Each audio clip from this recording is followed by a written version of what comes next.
Good afternoon. Hey, how are you? Fantastic. I'm Jason, and this is, Travis. and welcome to this edition of the Agent Playbook. Today, we're going to be talking about a topic that's really on everyone's mind at the start of the year, which is What's going to happen in 2025? right. It's a huge question that a lot of not just the agents, but sellers, buyers are asking with the new presidential transition coming in, with the wildfires we've seen in Southern California here. Like, what's going to happen with the market in 2025? So, Travis, you've been in the business Too long. 25 plus years. So, what are some of your thoughts? And when your clients are calling you or agents in our office are asking, what are your thoughts?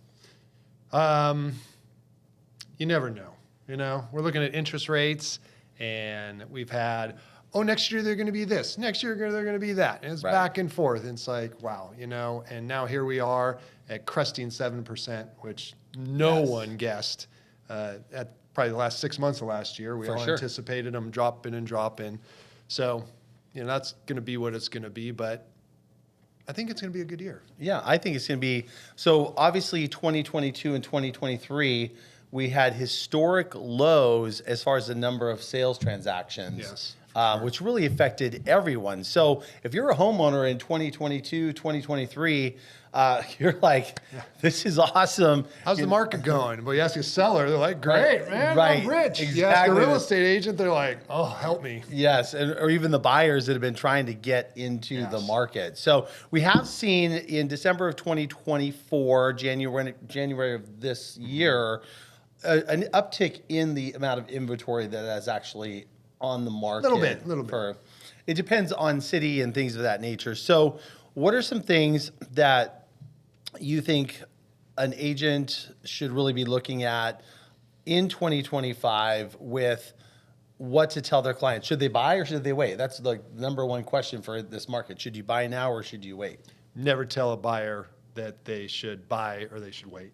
Never. You only need to recommend that once and get burned on it, and you'll Okay. never do it again. No. Okay. Why? Well, let's talk about it. Why? It's like creating a relationship. You've got to ask a lot of questions. You got to get details about what they're looking for. What is their situation? And then you can, guide them Right. and say, well, sounds like you want to be in a house. Let's see what that looks like and see if it's worth it to you. Okay. There you go. I'm never going to flatly just say, yeah, it's a great market to go out and buy. And I don't know. I don't know what your circumstances are. True. With that said, one of the great things about Travis and I is we can disagree on some stuff. And I think it's always, if you can afford to buy, it's always a great time to be in real estate and buy real estate. But to Travis's point, at the end of the day, our job as agents and what we're telling our agents that we're working with and coaching and bringing into our RE/MAX family is you always have to look at the circumstance of that particular client. Is that buyer really ready? What's right for them? So Yeah, no, I you're agree with you. absolutely It's right. always a great time to buy real estate. If you're in it for, what do we always say, 7 years, give or take, it's almost a no-brainer, Yeah, right? you're- It always proves to be a winner.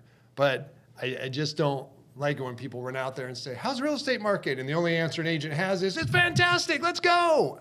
Right. There's a little disingenuousness in that, And yeah, no, I understand that and I agree. One of the things that's interesting to me that I have witnessed in my career is typically when interest rates go down, prices go up. When interest rates go up, prices go down. There's always been this inverted relationship with rates and pricing. For sure. But what's been really interesting is over the last year or so, we're seeing, prices are still going up. Rates have screamed back up. Yep. What do you make of that? Oh, I don't even know what to make of it. It seems like it's a market staller, and the market's just been so resilient. Yeah, it Again, has. we're looking at going in. Well, the last 2 years are two of the lowest volume years in. The last 30 plus years. That's right. So obviously there are less transactions, but they're still getting done. It's people are resilient. People want homes, and they're buying.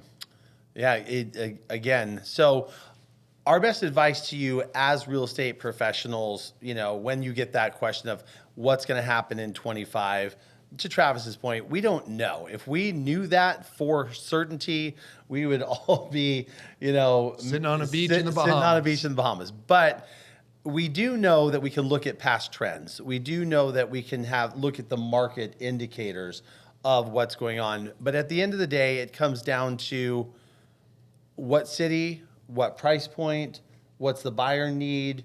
There's so many micro questions that come out of the bigger question of what's going to happen in the market that you can't really answer. For example, in Los Angeles right now, on the 210 freeway with the Altadena fire, and then in the Pacific Palisades and up in Malibu, their markets totally overnight scary. shifted. In the surrounding communities, the markets have overnight shifted, because if you're in Pasadena or Arcadia, those cities surround, or Monrovia, surround Altadena and Sierra Madre.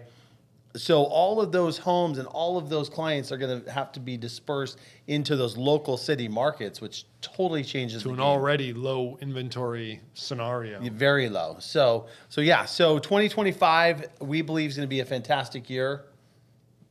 Any other Better thoughts than on last year, that's for sure. that? Better than last year, absolutely. And definitely consult, with us, with your, other colleagues and what they're seeing market trend wise, right? Of course. So, anything else before we wrap it up? No. Get out there, give it your all. Half of what the market is for you as an agent is what you make of it. So 100%. work honestly and hard, and you'll get a great result. On behalf of Travis and myself, thank you so much for this episode of the Agent Playbook, and tune in for next week's episode.